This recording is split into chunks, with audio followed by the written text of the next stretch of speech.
आज हम हार्ट के बारे में बात करेंगे। हार्ट की बीमारियों के बारे में बात करेंगे। इसमें endocarditis, pericarditis, palpitations, tachycardia, bradycardia. उससे पहले हार्ट क्या है उसके बारे में थोड़ा सा मैं आपको बताऊं और ये कैसे कार्य करता है। हार्ट सीने में बाईं ओर होता है। बाईं ओर ये पसली की तीसरी रिब के नीचे और स्तन से 1-1.5 इंच नीचे, और दाहिनी ओर सीने में स्टर्नम की तरफ बीच में उस सीमा के अंदर ये होता है। इसका आकार बहुत कुछ अमरूद का नाशपाती की तरह होता है।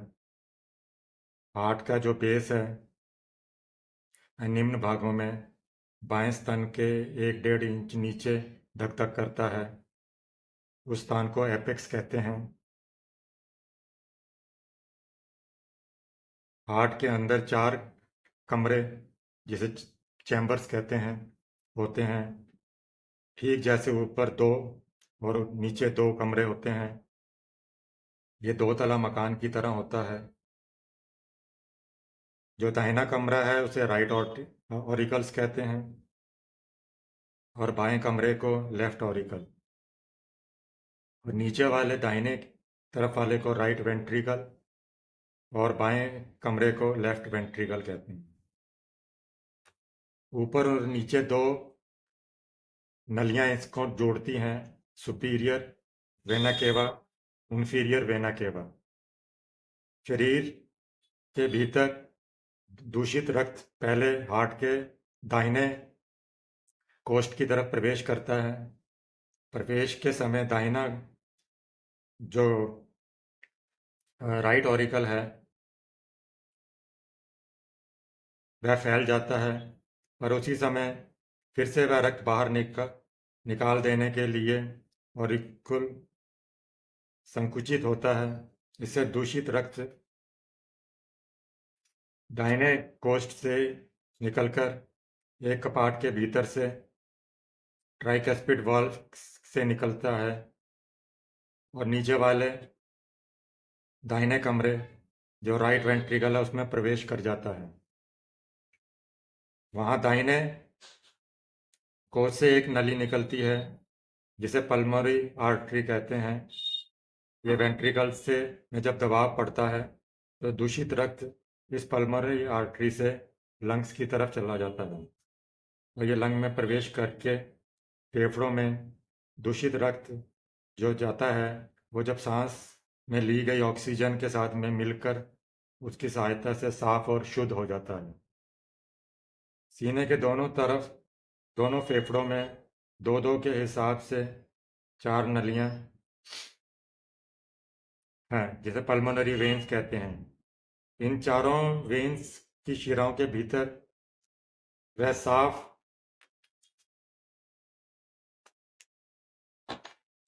और विशुद्ध रक्त इस बार हार्ट के ऊपर वाले बाएं कोष अर्थात बाएं ऑरिकल के अंदर लौट आता है, परंतु पहले की तरह बायां ऑरिकल भी फिर से दबाव डालता है। इसलिए वहां से फिर ये दूसरे कपाट के अंदर माइट्रल वाल्व के थ्रू एक साफ खून नीचे वाले कमरे के अंदर चला जाता है जिसे लेफ्ट वेंट्रिकल कहते हैं। पर स्वभाव के नियमानुसार बायां कोष्ठ से एक ओर्टा नामक एक और मोटे तथा बड़े नल के भीतर से जो शाखा निकलती है हार्ट के अंदर से, वहाँ से ये जो साफ शुद्ध रक्त है वह शरीर के सभी स्थानों में परिचालित होता है। ये हार्ट का स्वाभाविक काम है। यहाँ ये बता देना भी आवश्यक है कि ऊपर के जो 2 नल सब हैं जो पल्मोनरी शिराएं हैं, वेसल्स हैं, वह मैंने आपको पहले भी बता दी हैं। उनमें हर एक के मुंह पर एक एक वॉल्व लगा होता है। इन कपाटों को सेमिल्यूनर वॉल्व कहते हैं। सभी कपाटों का यह नियम है ये रक्त भीतर प्रवेश करते समय इसका मुंह खुल जाता है और खून भीतर जाते ही तुरंत बंद हो जाता है। यदि हार्ट के कपाटों में किसी तरह का विकार हो जाए तो सब बीमारियां होती हैं, उनका ही विवरण पहले दिया जाएगा।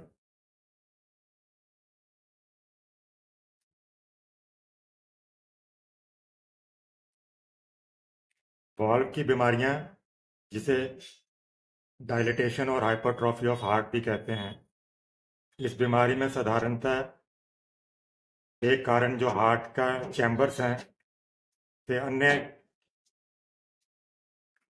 कमरे की तरफ जब जो वाल्व होता है उसके अंदर स्टेनोसिस हो जाता है ओपनिंग के अंदर, तो यह प्रॉब्लम होती है। इस प्रकोष्ठ का सब खून बाहर नहीं निकल पाता है, कुछ भीतर ही रह जाता है और हार्ट का डायलिटेशन हो जाता है। दूसरा चरण, अगर बीमारी की वजह से कपाट पूरी तरह बंद नहीं होता है और खून बाहर निकल कर भी कुछ वापस उसी कोष्ठ के अंदर चैम्बर के अंदर चले जाता है, रिगर्जिटेशन होता है, तो भीतर अधिक रक्त रह जाता है। इससे हार्ट का डायलिटेशन हो जाता है। ऊपर बताए गए किसी भी कारण से अगर हार्ट के अंदर ज़्यादा रक्त इकट्ठा हो जाता है तो दिनों दिन थोड़ा थोड़ा हार्ट के चैम्बर्स का जो आकार है वो बड़ा होता जाता है और इसे डायलिटेशन ऑफ हार्ट कहते हैं। डायलिटेशन ऑफ हार्ट से किस तरह रक्त के दौरान होता है और कैसे शरीर के सब स्थानों में पहुंचता है।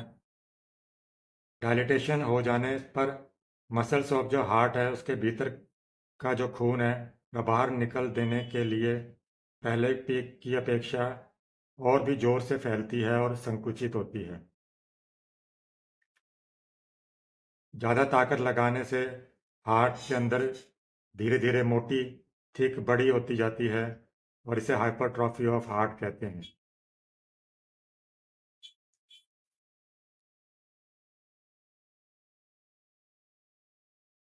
हाइपरट्रॉफी ऑफ हार्ट या जो जब वाल्व पतला पड़ जाता है और वो ढीला हो जाने के कारण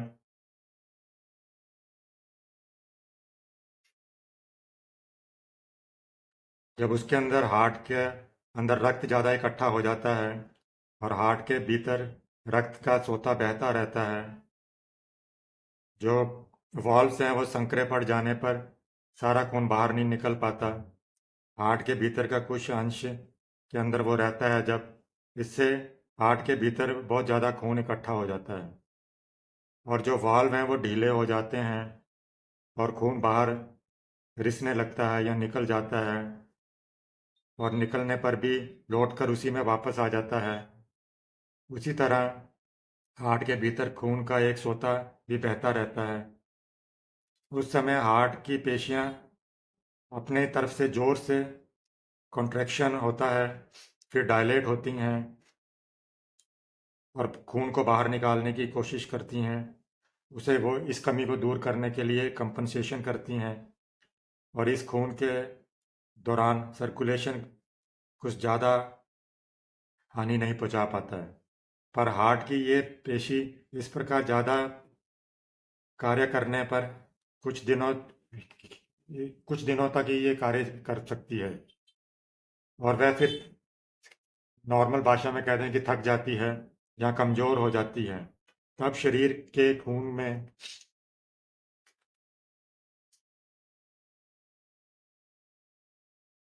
अब शरीर के खून के दौर के अंदर गड़बड़ी शुरू हो जाती है। इसे फेलियर ऑफ कंपनसेशन कहते हैं और वेल्वुलर हार्ट डिजीज कहा जाता है। यदि आप लोग किसी रोगी की परीक्षा करें और उसके हाइपरट्रॉफी ऑफ द हार्ट के बारे में अगर आपको पता लगे तो ये रोगी के लिए अच्छा है। जब तक हाइपरट्रॉफी ऑफ हार्ट रहेगी, अर्थात हार्ट की वृद्धि होती रहेगी, जब तक खून के दौरान न किसी तरह की गड़बड़ी नहीं होगी। इसके अलावा ऊपर बताए कारण के अलावा जैसे नशा करने वाले या जो बहुत अधिक परिश्रम करते हैं, जिन्हें बार बार हथौड़ी, कुंदाल, आरे का काम करना पड़ता है, नाव खेने वाले मलाह हैं, उन्हें हाइपरट्रॉफी हो जाती है। बहुत ज़्यादा चाय पीने वाले, कॉफ़ी पीने वाले, बहुत ज़्यादा जिनका नर्वस सिस्टम के अंदर प्रॉब्लम हो, वात हो, पेशाब के अंदर एल्ब्यूमिन आता हो, उन व्यक्तियों को भी हार्ट ऑफ हाइपरट्रॉफी हो जाती है। ऊपर बताए गए कारणों से माइट्रल वाल्व की बीमारी, जिसमें कपाट संकरा या ढीला हो जाता है, अगर बाएं साइड का हो तो ज़्यादा रक्त इकट्ठा होकर हार्ट डायलेटेड हो जाता है और पल्मोनरी सर्कुलेशन, फेफड़ों के अंदर जो जाता है उसमें बाधा आनी शुरू हो जाती है। पल्मोनरी आर्टरी के अंदर अधिक रक्त हो जाता है, कंजेशन शुरू हो जाता है, फेफड़ों में नियमित रूप से खून की सफाई नहीं हो पाती, लंग्स की जो धमनियां हैं उनमें खून की अधिकता के कारण ये वेन्स फट भी सकती हैं और मुंह से खून आ जाएगा, खांसी के साथ खून भी आ सकता है, कष्टकर खांसी होती है, सांस लेने में भी कष्ट होता है। माइट्रल वाल्व की बीमारी के अंदर हार्ट कमज़ोर हो जाने पर इस तरह के लक्षण होते हैं। पेट में प्राय सभी यंत्रों में रक्त बहुत ज़्यादा होना शुरू हो जाता है, जिसका परिणाम ये होगा कि लीवर बड़ा हो जाएगा, आंतों में पित्त के आने जाने की जो राह होते है उसमें रक्त ज़्यादा भर जाता है, लीवर की धमनियों में दबाव पड़ता है, जॉन्डिस हो सकता है, आंतों में पित्त नियमित रूप से प्रवेश नहीं कर सकता और कब्ज की बीमारी हो जाती है। खून के दौरान की बाधा पड़ने से कई कैपिलरीज हैं वो फूल जाती हैं, पैरों में इन्फ्लेमेशन हो सकता है, समूची देह के अंदर फूल जाती है, लीवर पेट फूल सकता है, पेशाब परिणाम में कम होता है, पैल्पिटेशन होता है और इसमें बहुत जल्दी मृत्यु नहीं होती है। ट्राइकस्पिड वाल्व की बीमारी के अंदर भी हार्ट की पेशियां कमज़ोर हो जाती हैं, हाथ पैर की अंगुलियों के अंदर, होंठ और मुंह के में नीला हो जाता है, साइनोसिस हो जाता है, कैपिलरीज के अंदर खूब खून बढ़ जाता है, जॉन्डिस हो जाता है, एल्ब्यूमिन वाला पेशाब आता है, आंतों में सर्दी लग सकती है। एओर्टिक वाल्व के अंदर किस तरह के लक्षण होते हैं, इसमें बहुत हार्ट के अंदर बहुत तेज दर्द होता है, समूची बाह के अंदर और बाईं ओर वाली बाजू के अंदर अधिक होता है, कलेजा धड़कता है, रोगी परिश्रम एकदम नहीं कर सकता, सिर में उसको चक्कर आते हैं, बीमारी जितनी भी पुरानी होती जाती है सांस लेने में कष्ट और खांसी भी उतनी ही बढ़ती जाती है, रोगी सो नहीं सकता, इसलिए दमा के रोगी की तरह अकड़न लगाकर बैठा रहता है, पैर फूल जाते हैं, पैरालिसिस हो सकता है, एंजाइना पेक्टोरिस हो सकता है,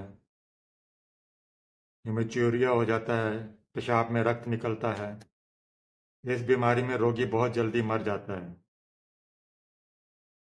अगर इलाज के अंदर उसको फ़ायदा ना हो। ऊपर हाइपरट्रॉफी ऑफ द हार्ट के जो लक्षण बताए गए हैं उसके अंदर हार्ट की बीमारी के कारण जो उत्पन्न होते हैं, अब यदि हार्ट की बीमारी ना होकर दूसरे कारणों से हाइपरट्रॉफी हो और हाइपरट्रॉफी ऑफ द हार्ट या हार्ट डायलिटेशन हो तो उसमें जो साधारण लक्षण दिखाई देते हैं या हल्की हाइपरट्रॉफी हो तो इसे समझें। जो ज़्यादा नशा लेते हैं, बहुत ज़्यादा चाय लेते हैं, कॉफ़ी पीते हैं, जिनके नर्वस सिस्टम का परिचालन अधिक अच्छा नहीं हो, जो कुश्तीबाज हों, जो अपनी समाई के बाहर का परिश्रम करते हों, अपनी हद से ज़्यादा का परिश्रम करते हों, उनके हार्ट के अंदर जो प्रॉब्लम शुरू होती है, या इसके अलावा बहुत ज़्यादा फास्टिंग करते हों, जिनमें रक्तस्राव होता हो, सेप्टिक फीवर के कारण भी ये हो सकता है, टाइफाइड, इन्फ्लुएंजा, ट्यूबरकुलोसिस, एंडोकार्डाइटिस, इनके अंदर भी झिल्ली के अंदर ये प्रॉब्लम शुरू हो जाती है। पेरिकार्डाइटिस के कारण भी ये होता है। इसमें हार्ट कमज़ोर पड़ जाता है, हार्ट की ताकत घट जाती है, हार्ट की हाइपरट्रॉफी या डायलिटेशन हो जाता है। इस तरह की बीमारी को सिंपल अर्थात सरल हाइपरट्रॉफी या डायलिटेशन कहते हैं। ये वाल्व की बीमारी के कारण नहीं होता है। जो सिंपल हाइपरट्रॉफी या डायलिटेशन है, उनके जो लक्षण हैं, उसके अंदर कलेजा धड़कता है और इतने जोर से और अधिक होता है कि रोगी सो नहीं सकता। एकाएक नींद खुल जाती है और उठकर बैठ जाता है। थोड़ा सा भी कार्य करने पर वो हाँफने लगता है। हार्ट के ऊपर दर्द होता है, दबाने पर तकलीफ होती है, सांस लेने में भी तकलीफ होती है। नाड़ी की गति बहुत तेज होती है पर दबी हुई होती है। जब उठता है तो आंखों के आगे अंधेरा भी छा जाता है, सिर में चक्कर आते हैं, कानों में भी सौ सौ की भौं भौं की आवाज़ सुनाई देती है। इसके पाथ्य और चिकित्सा के बारे में मैं आपको बताऊं कि पौष्टिक और सहज पचने वाली चीज़ें खिलानी चाहिए। तंबाकू, गुर्दा, इस तरह की नशीली चीज़ों का व्यवहार मना है। जिन्हें हार्ट की कोई और बीमारी है, उन्हें ठंडे पानी से नहीं नहाना चाहिए। इस पर भी नज़र रखनी चाहिए कि उसे सर्दी ना लग जाए। हमेशा गर्म वस्त्र पहनने चाहिए और पोशाक ढीली होनी चाहिए। हार्ट की बीमारी के लिए ज़्यादा गर्मी और ज़्यादा सर्दी दोनों ही खराब हैं।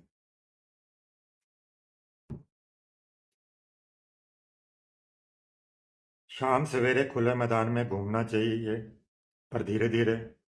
ज़्यादा परिश्रम नहीं करना चाहिए, ज़्यादा मानसिक परिश्रम नहीं करना चाहिए जिसमें ज़्यादा दिमाग लगाना पड़े या एंजाइटी हो। ऐसा कोई भी तरह की चिंता नहीं करनी चाहिए और विचार मन में ना आए, इसके लिए मेडिटेशन करना चाहिए। स्त्रियों को पुरुषों के साथ में सहवास और पुरुषों को स्त्रियों के साथ में सहवास, इसमें थोड़ा निषेध है क्योंकि उससे भी ज़्यादा हार्ट पर असर पड़ता है। मिट्रल वाल्व और एरोटिक वाल्व की बीमारी वालों के लिए ये विष की तरह कार्य करती है।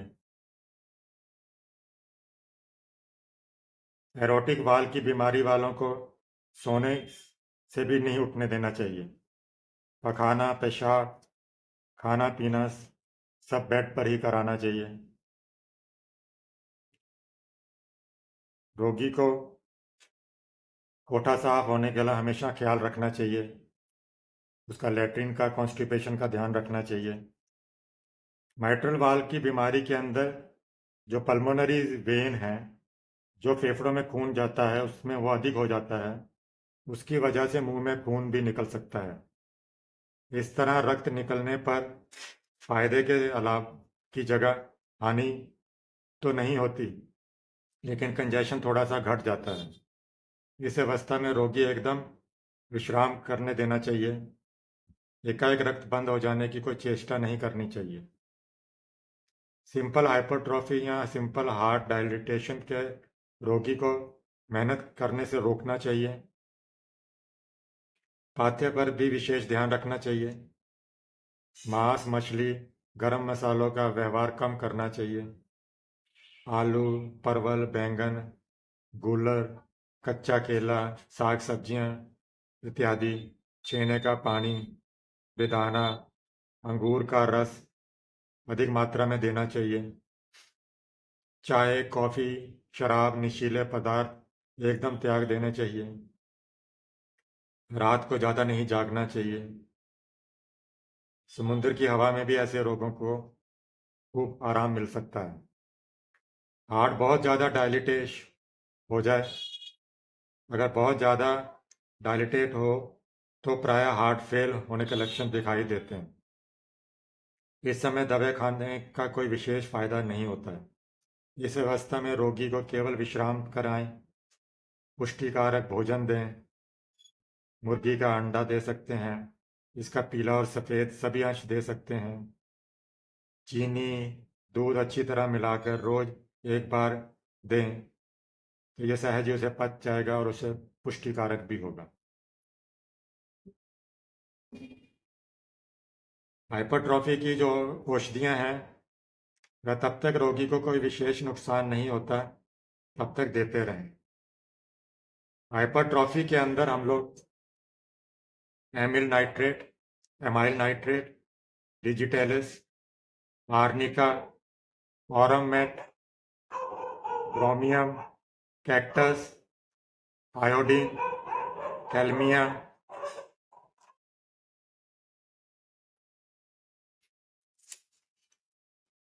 लेक्टेसिस, lycopodium, natrum mur, plumbum, rhus tox, veratrum viride और कैक्टस दे सकते हैं।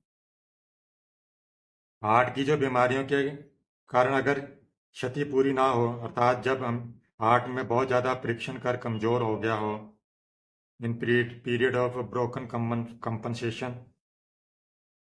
तो रोगी के जीवन संशय में जो पड़ जाता है, उस समय कुछ अलग तरह की बीमारियां हैं। बीमारियों के लिए दवाएं हैं, वो मैं भी आपको बताता हूँ। इसमें डिजिटेलिस हम दे सकते हैं, ये 6 पोटेंसी में, 30 पोटेंसी में। इसमें हार्ट की बीमारी के लिए ये एक बहुत ही अच्छा टॉनिक है और बल कारक भी है, जो हार्ट को पुष्टिकारक भी होता है। इसके द्वारा जोड़ का कलेजा धड़कना घट जाता है, हार्ट का जो संकोचन वाली शक्ति है वो बढ़ जाती है, रक्त के दौरान ताकत बढ़ती है। अगर शरीर में खून का दौरान बाधा पड़ती है, खासकर माइट्रल वाल्व है, तो उसमें भी आराम आता है। इरेगुलर बीट्स के अंदर भी आराम आता है।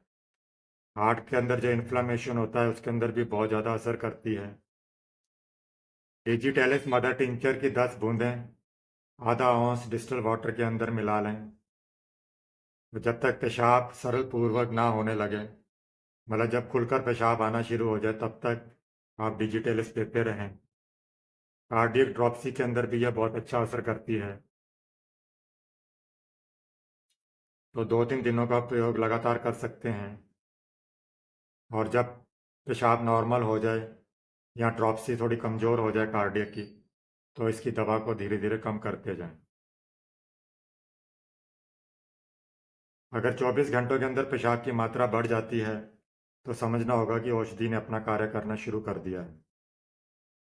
डिजिटेलिस का प्रयोग एकदम बंद कर देना चाहिए। हार्ट के अंदर जो ड्रॉपसी है वो अगर ठीक नहीं हो रही तो 2-3 बूंद की मात्रा में 3-4 घंटों के अंतर पर भी इसे देते हैं तो हार्ट की मसल्स को ये स्ट्रेंथ देती है।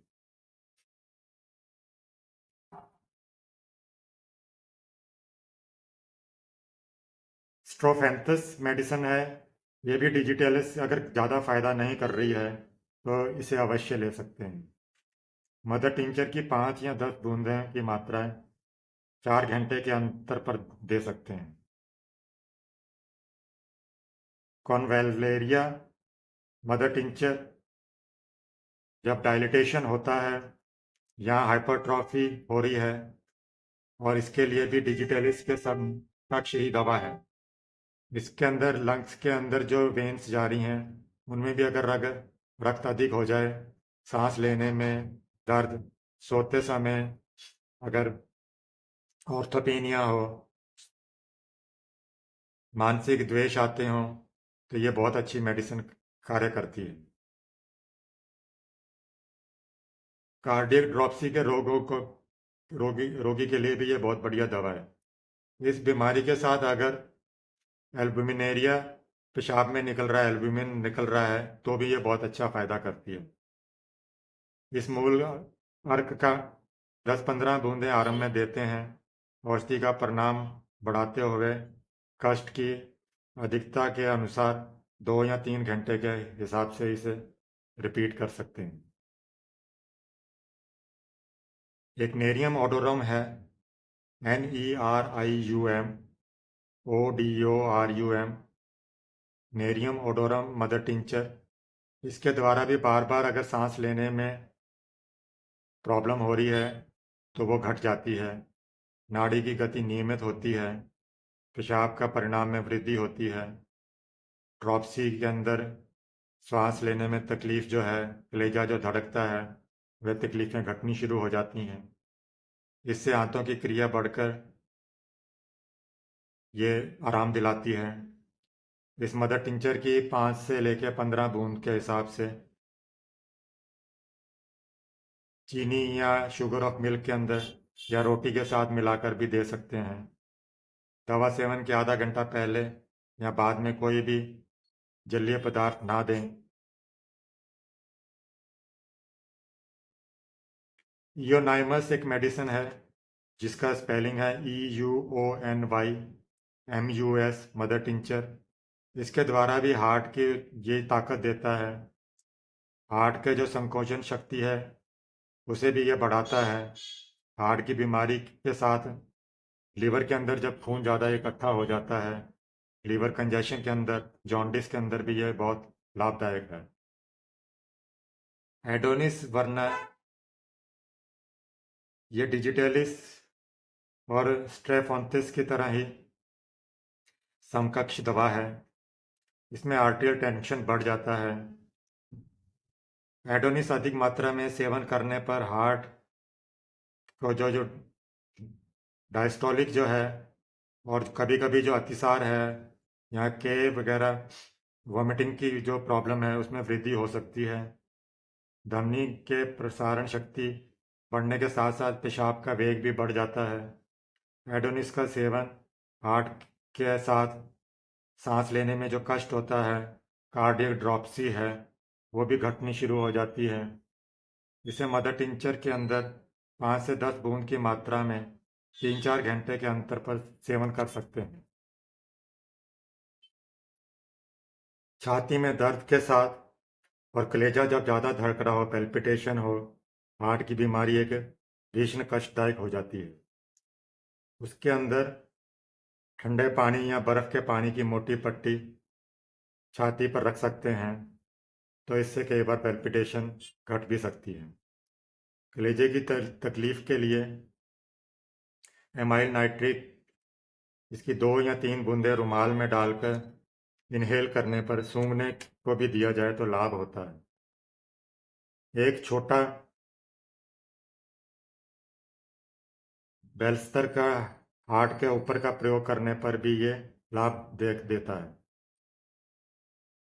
पेट में जब वायु इकट्ठा हो जाए, इस तरह के खान पान को त्याग देना चाहिए। सांस लेने में जब तकलीफ हो, डिस्निया हो और हार्ट की बीमारी एक भयंकर उपसर्ग है उसका ये, यदि दवा के सेवन से लाभ ना हो तो नीचे लिखे उपाय भी कर सकते हैं। नीचे बताए गए उपाय भी कर सकते हैं।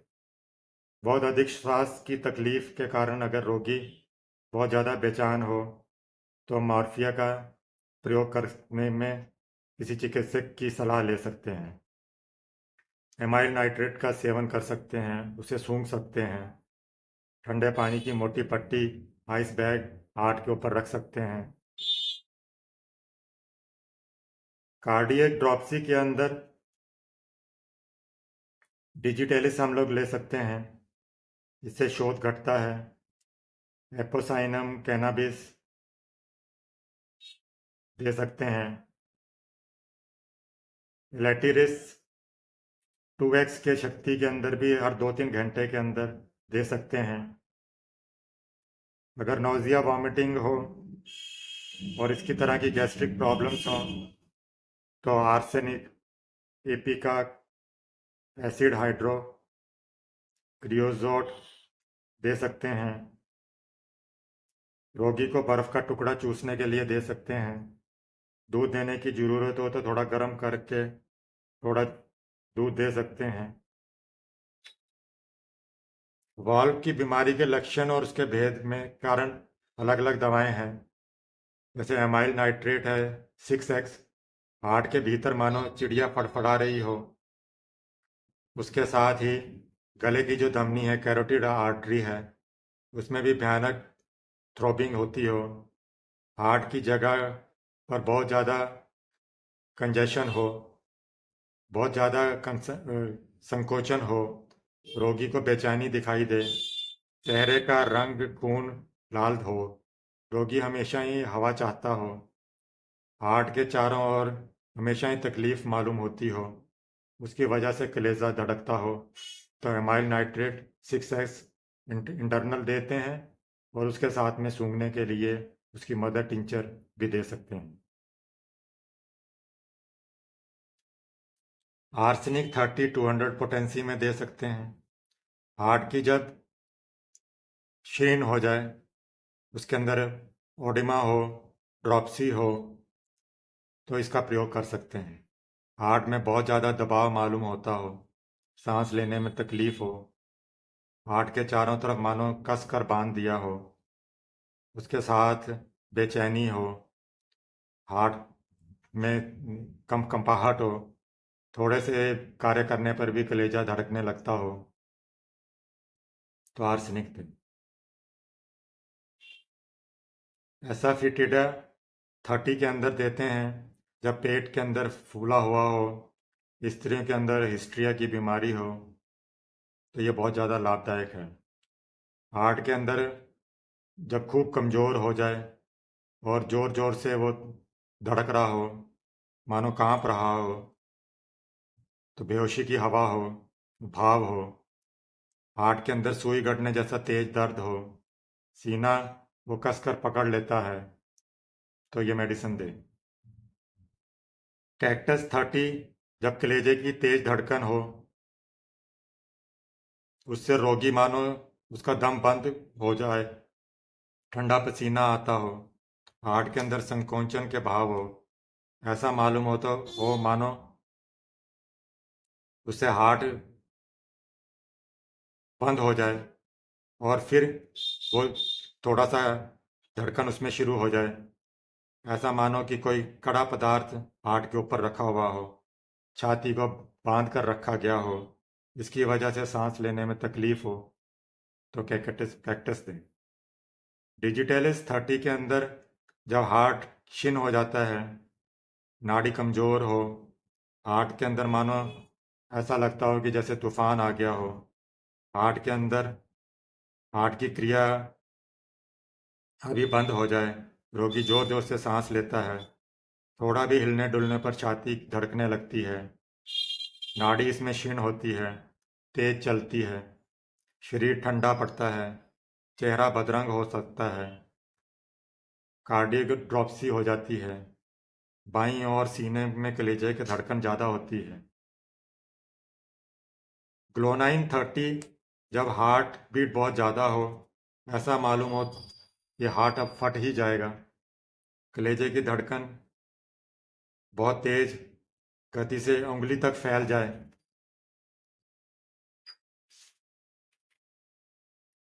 हार्ट में ऐसा दर्द मालूम हो कि पूरे शरीर में फैल गया हो, रोगी कांपता है और बेहोश सा भी हो जाता है।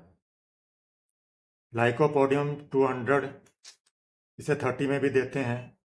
कलेजे की में जब धड़कन होती है या रात को बढ़ जाती है, ऐसा मालूम होता है मानो हार्ट घूम गया हो, बाईं करवट सो नहीं सकता हो, बाएं हाथ में दर्द हो, सुन्न हो जाने तक मालूम हो। क्रोनिक एओर्टिक एरोटा के अंदर जब इन्फ्लामेशन हो, बीमारी की वजह से अगर सांस लेने की तकलीफ बढ़ जाए, तो ये दे सकते हैं। इसमें हार्ट के अंदर हाइपोट्रॉफी हो जाती है, एंजाइना पेक्टोरिस हो सकता है, उन सब के अंदर लाइकोपोडियम दें। ऑक्जेलिक एसिड के अंदर भी हार्ट के अंदर एक छोटी सी जगह पर किसी स्थान पर सुई गड़ने की तरह का भयानक दर्द होता है, दर्द जरा सा भी हिलने डुलने पर बढ़ जाता है। कलेजे की धड़कन इन दिनों की अपेक्षा रात में लेटने से बहुत ज़्यादा बढ़ जाती है। पीठ मानो सुन्न सी हो जाती है। कलेजा बहुत ज़्यादा धड़कने लगता है। सांस लेने में कष्ट होता है। हार्ट की जगह ऐसे मालूम होती है मानो चिड़िया फड़फड़ा रही हो। तो ऑक्जेलिक एसिड के बारे में सोचें। स्पाइसिलिया 30, इसमें हार्ट की गति अनियमित होती है। जोर से संपादन होता है। हार्ट के बीचों बीच जैसे खोंचा मारने की तरह का दर्द होता है। ये हाथ तक चला जाता है। बहुत कमजोरी रहती है। कलेजे की धड़कने पर वस्त्र के ऊपर तक दिखाई देता है। टबैकम 30, ये डायलिटेशन के अंदर ऐसा मालूम होता है कि हार्ट बहुत ज़्यादा कमज़ोर हो गया हो। इसमें नाड़ी क्षीण हो जाती है और उसका जो पैल्पिटेशन है वो समान नहीं होती। रोगी बेहोशी की तरह या मुर्दों की तरह पड़ा रहता है। ठंडा पसीना निकलता है, जी मचलता है। पेट खाली मालूम होता है। चेहरा बदरंग हो जाता है। शरीर ठंडा रहता है, कोलैप्स हो जाता है। और हार्ट का दर्द फैल जाता है। रात में मानो दम अटकने लगता है। पेरिकार्डाइटिस क्या है? ये एक मेम्ब्रेन सैक है जो हार्ट को एनवेलप करती है। उसका एक आवरण की तरह होती है जिसे पेरिकार्डियम कहते हैं। The lining of the membrane of the heart है, उसे एंडोकार्डियम कहते हैं। जो भीतरी भाग होता है उसे एंडोकार्डियम, जो बाहरी भाग उसे पेरिकार्डियम। अगर किसी कारण से पेरिकार्डियम में इन्फ्लेमेशन हो जाए तो उसे पेरिकार्डाइटिस कहते हैं। पेरिकार्डाइटिस प्रायः अपने आप से तो नहीं होता है, कई दूसरी बीमारियों के कारण हो सकता है, जैसे गठियावात के कारण।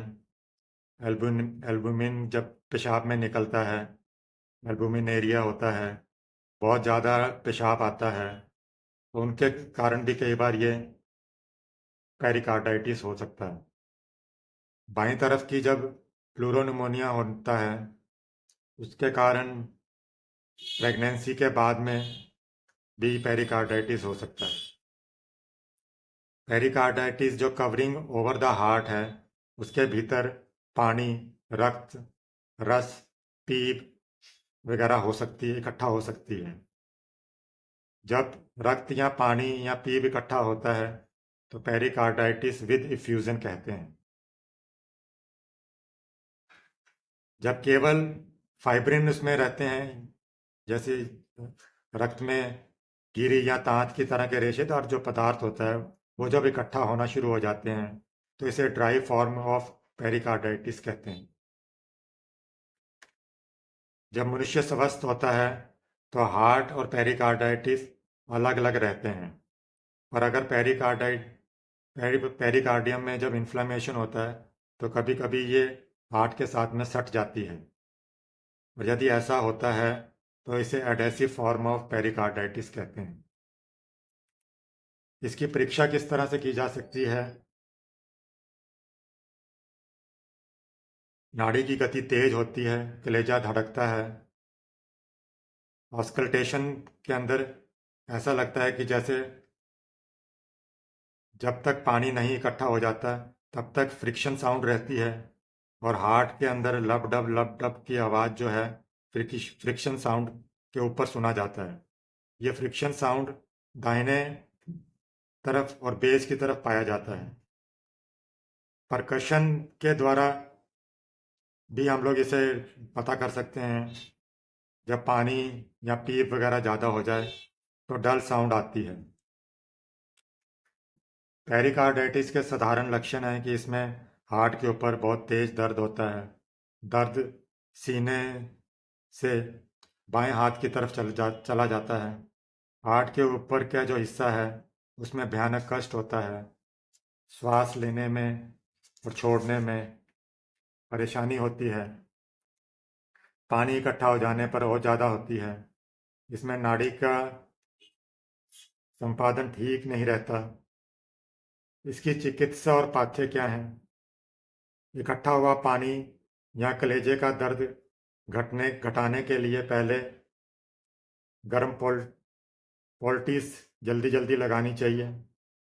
अगर इससे दर्द ना घटे, 1-1.5 इंच लंबा और 1-1.5 इंच चौड़ा एक छोटा बेल्स्तर हार्ट पर लगाएं। जहाँ तक संभव हो, रोगी को थोड़ा थोड़ा पानी पीने को दें। दूध दें। अगर दूध में पानी रहेगा तो हार्ट में जाकर और इकट्ठा हो सकता है। इसके लिए एकोनाइट 30 ये एक्यूट कंडीशन के अंदर दें। अगर वात के कारण उत्पन्न हुई है पेरिकार्डाइटिस, तो ये बीमारी उसके साथ में अच्छा असर करती है। इसके अंदर बेचैनी रहने पर यह बहुत ज़्यादा फायदा करती है। बेलाडोना 30 एकोनाइट की तरह ही इन्फ्लेमेशन की फर्स्ट अवस्था एक्यूट के अंदर ज़्यादा फायदा करती है। वात रोग वाली जगह लाल होती है, दर्द रहता है। रक्त की अधिकता वाली अवस्था के अंदर, कंजेशन के अंदर इसका प्रयोग करना चाहिए। अगर बीमारी के साथ मस्तिष्क के अंदर भी गड़बड़ी पे हो जाए, वह ऊट पटांग बके, बेचैनी रहे, इसके बाद बेहोशी के भाव हों, चेहरा बदरंग हो जाए, तो बेलाडोना बहुत अच्छा कार्य करेगी। व्रेटम विरिड 30 के अंदर हार्ट के जब गहरा तूफान की तरह की क्रिया होती है, इससे रोगी को बहुत तकलीफ होती है। बलवान मनुष्य और रक्त की अधिकता वाले धातु वाले रोगियों पर यह दवा ज़्यादा असर करती है। व्रेटम विरिड अधिक मात्रा में और अधिक दिनों तक व्यवहार करना मना है। स्पाइजीलिया 30 200 के अंदर जब बहुत ज़्यादा तेज दर्द हो, हार्ट के ऊपर सुई गड़ने जैसा दर्द हो, हिलने डुलने से यह दर्द बढ़ जाता है, कलेजा बहुत ज़्यादा धड़कता है, सांस में तकलीफ होती है, चित सोने पर सांस में तकलीफ बढ़ जाती है, सूखी खांसी आती है। वात धातु और प्लूरेसी के रोगग्रस्त रोगियों में यह ज़्यादा फायदा करती है। सिमिसिफुगा मेडिसिन 30 के अंदर जो वात रोग के धातु वाले हैं, उनमें यह फायदा करती है। बीमारी एकाएक ही बहुत ही प्रचंड भाव से आक्रमण करती है। इसमें जोर का बुखार तो नहीं रहता, और दर्द बहुत ज़्यादा होता है। हार्ट के पास परकशन करने पर डल साउंड सुनाई देती है। हार्ट में दर्द होता है, तकलीफ सब बाईं तरफ हो जाती है और बाएं हाथ तक चली जाती है। सिर के ऊपर के भाग और आंखों के भीतर भी दर्द रहता है।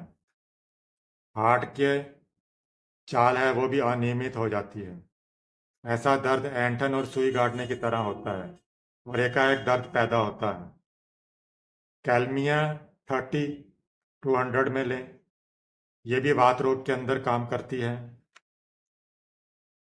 शरीर में दूसरे स्थान से जब हार्ट के अंदर प्रॉब्लम आती है और धीरे धीरे गर्दन का पिछला भाग, कंधा, हाथ के अंदर जब दर्द होता है, रोग वाली जगह कभी कभी कड़ी सुन्न हो जाती है, पैरालिसिस हो सकता है, हाथ कांपता है। रोगी को अपने हार्ट के अंदर जो तकलीफ महसूस होती है, वो बहुत तेजी से कलेजा धड़कता है। कलेजे की धड़कन बाहर तक दिखाई देती है। यह एकोनाइट और सिमिसिफुगा की सादृश्य दवा है। एस्क्यूलियो ट्यूबरकुलोसा और रेननकुलस के अंदर भी ये बीमारी फायदा करती है। कुछ दवाइयाँ अधिक सिम्टम्स के होने के कारण कभी कभार भी यूज़ होती हैं पेरिकार्डाइटिस में, जैसे एपिस है।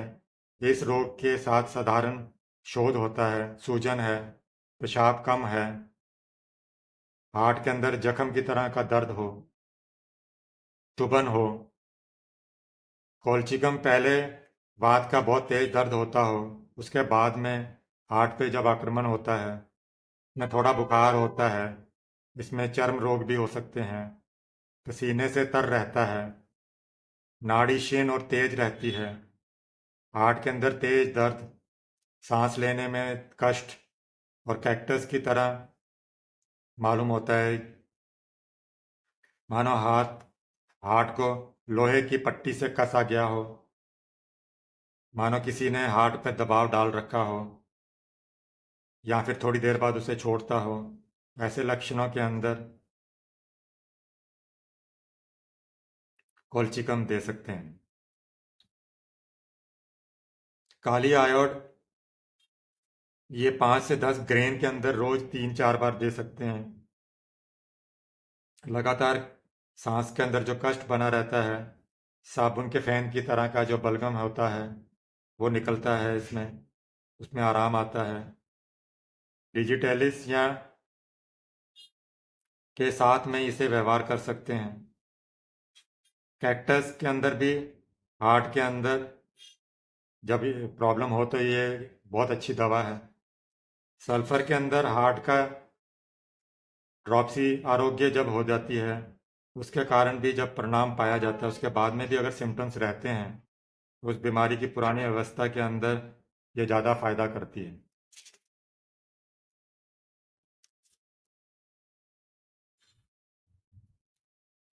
पेरिकार्डाइटिस के बाद में अब एंडोकार्डाइटिस के बारे में विस्तार से बताने की कोशिश करता हूँ।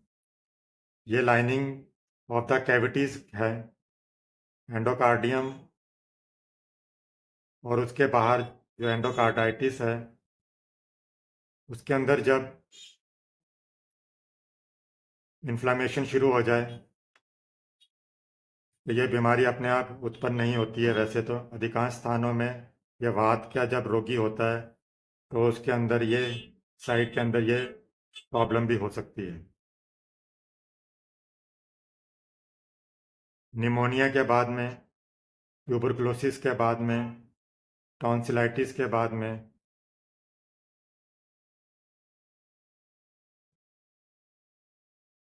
पॉलीयूरिया, बहुमूत्र के बाद में, कैंसर के बाद में, गठियावात, सुजाग, पेशाब के अंदर जब पीप आनी शुरू हो जाती है, पाइमिया जिसे कहते हैं, उसके बाद में ये उत्पन्न होती है।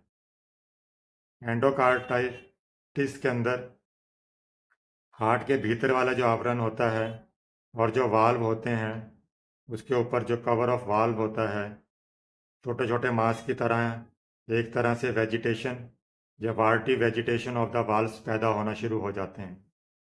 इन्हें एकमात्र देखा जाए तो ठीक फूल की गोभी की तरह मालूम होता है। Vegetation is a small area of granulation tissue capped with fibrin. कभी कभी ये सूख भी जाते हैं। सूख जाने पर हार्ट के मुंह पर एक मस्से की तरह बनकर अटके रहते हैं। ये वेजिटेशन कभी कभी फट जाते हैं और खून में मिल जाता है। एक तरह के एंडोकार्डाइटिस और भी है जिसमें हार्ट की बीमारी होकर घाव या पीप हो जाता है, उसे हार्ट का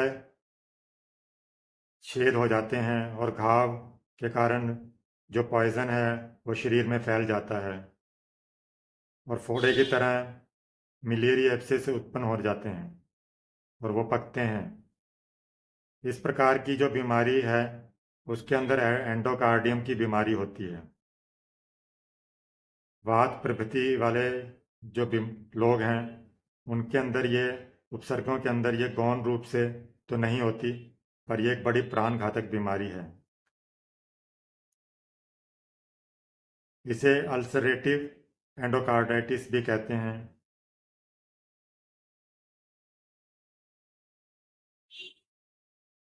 एंडोकार्डाइटिस क्या, जो एक तरह से वात और अन्य तरह की बीमारियों के साथ अगर ये होती है तो कोई विशेष लक्षण तो नहीं ज़्यादा प्रकट होते, पर इसके अंदर रिजिडिटी ऑफ हार्ट सेक्शन है विद सम इरेगुलरिटीज होती हैं। बुखार बढ़ जाता है, सांस लेने में कष्ट होता है, कभी कभी हार्ट के अंदर दर्द भी होता है। एंडोकार्डाइटिस का के बारे में फिर सोचना चाहिए। वात या किसी अन्य बीमारी के साथ में जो एंडोकार्डाइटिस होता है और वह पुराना हो जाए और ज़रा कष्ट दे तो प्राण नहीं लेता है, परंतु एंडोकार्डाइटिस जब स्वयं प्रकट होता है तो उस समय ये कई बार प्राण घातक हो सकता है। अगर बीमारी कठिन रूप धारण कर ले, हार्ट भारी रहता हो, उस पर दबाव मालूम होता है, रोगी को हमेशा चित्त पड़े रहने देना चाहिए। और वह चित्त पड़ा रहता है, रोगी बहुत ही बेचैन होता है, उसे बुखार होता है, नाड़ी कमजोर होती है, रुक रुक कर चलती है, बारीक होती है, बहुत ज़्यादा सांस में प्रॉब्लम होती है, पसीना आता है, मूर्छा हो सकती है। इसको सीने पर जब हाथ रखते हैं तो कलेजे की धड़कन तेज होती है। ऑस्कल्टेशन के अंदर ट्राइकस्पिड वॉल के अंदर ये अगर प्रॉब्लम नज़र आ रही हो तो समझना चाहिए कि माइट्रल वाल्व के अंदर भी ये बीमारी हो सकती है। एंडोकार्डाइटिस के अंदर जांते की चलने की तरह की आवाज़ें सुनाई देती हैं। पीठ में, एक आंख में भी ये सुनती है। पेरिकार्डाइटिस में जैसे रोग वाली जगह पर केवल फ्रिक्शन साउंड होता है, पर यहाँ पे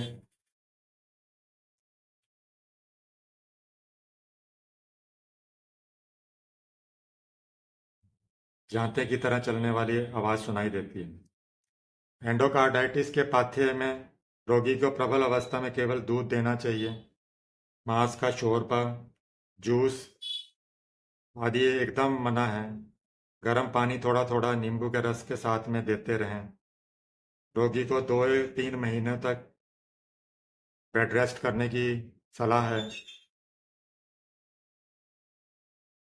इसके अंदर प्रमुख औषधियाँ हैं, जिसमें एकोनाइट, बेलाडोना, ब्राइनिया, कैक्टस, सिमिसिफुगा, स्पाइजीलिया, व्रेटम विरिड है। लक्षण के अनुसार पेरिकार्डाइटिस की दवाइयों का भी प्रयोग कर सकते हैं। होम्योपैथी में लक्षण मिलने पर ही दवा दी जाए तो बेहतर है।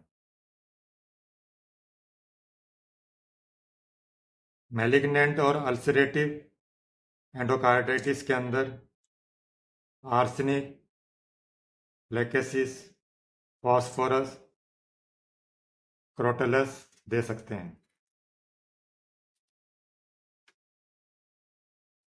हार्ट फेल होने पर डिजिटेलिस, क्रेटागस टॉनिक की तरह असर करती हैं।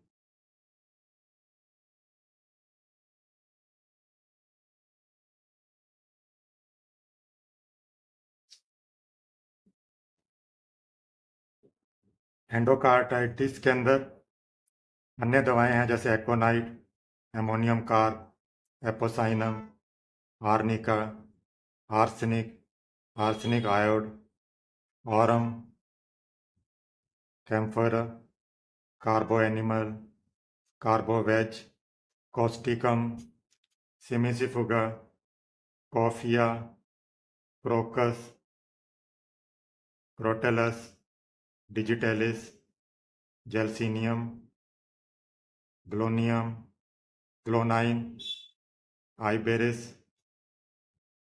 Ignatia, iodium, kali carb, kali iod, kali mur, kalmia, lachesis, lilium tig, lycopodium, lycopus, mercurius, naja, natrum mur, nux vomica, phosphorus, plumbum, puls, psorinum, rhus tox, spigelia, sulphur, tabacum, thyroidinum, veratrum alb, veratrum viride, दवाएं दे सकते हैं। अगर नए वात के कारण endocarditis हो रही है with effusion into the pericardium, तो इसमें एंडोकार्डाइटिस और पेरिकार्डाइटिस के लिए मर्कुरिस वाइवस, इसमें मिट्रल वाल्व की ये बीमारी में कितने ही रोगी ठीक हो जाते हैं। मिट्रल वाल्व के अंदर आर्सेनिक आयोड दे सकते हैं। वात और नाक के अंदर जो पॉलिप्स होकर हों उसके कारण भी अगर बीमारी होती हो तो आर्स आयोड। मिट्रल वाल्व की बीमारी के साथ में मूर्छा हो तो इग्निशिया। नर्वस सिस्टम या गॉइटर के साथ में अगर हार्ट की प्रॉब्लम हो, तेज गति से हार्ट धड़क रहा हो, हाइपरट्रॉफी हो, टैकीकार्डिया, एंजाइना पेक्टोरिस की बीमारी के अंदर कई तरह की बीमारियों में थायरोडीनियम दे सकते हैं। बहुत ज़्यादा तंबाकू खाने, शराब पीने के कारण सीने में दर्द हो, कलेजा धड़कता हो, स्पाइजीलिया। नई बीमारी के साथ कलेजे में धड़कन, बेलाडोना। स्त्रियों में के कलेजे में धड़कन तो ग्लोनाइन, इग्निशिया देने से आरोग्य हो सकता है।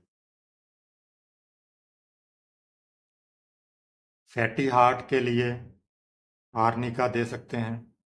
ऑरम में कॉफिया, कुप्रम, फॉस्फोरस आदि देने से फैटी हार्ट डिजीज ऑफ के अंदर भी ये कार्य करती है।